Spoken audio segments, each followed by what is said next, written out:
The very same quality that made Stephen Harper a successful prime minister was the quality that ultimately led to his defeat.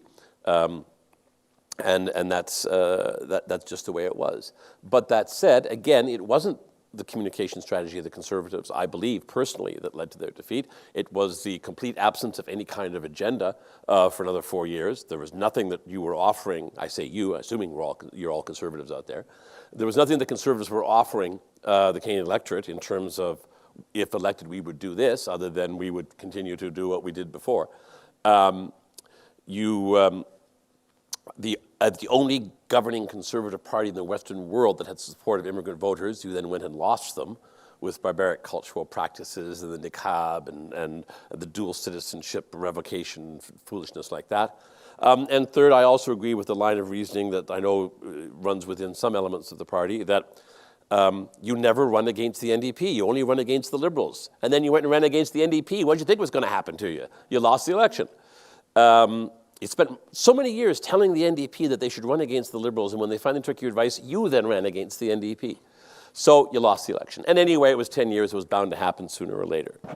So all of that said, I don't think the gallery, in fact, had that much of an effect on the election, nor does the gallery fully understand how little it does have an ability to influence the agenda, that especially in these days of new media, of the decline of print, that our ability to control the agenda is slipping anyway.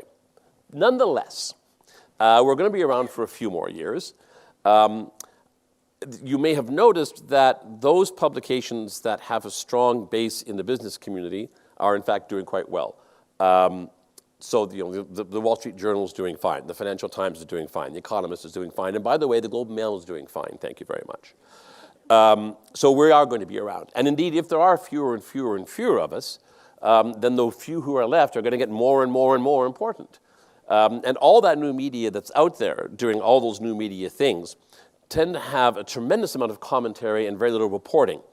What we do is reporting. What we do is actually go out and get information. And I believe that there's always going to be a market clearing price for new and valuable information.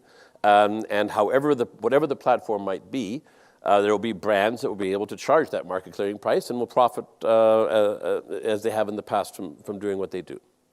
So all of that said, what's the one piece of advice that I wanted to give you?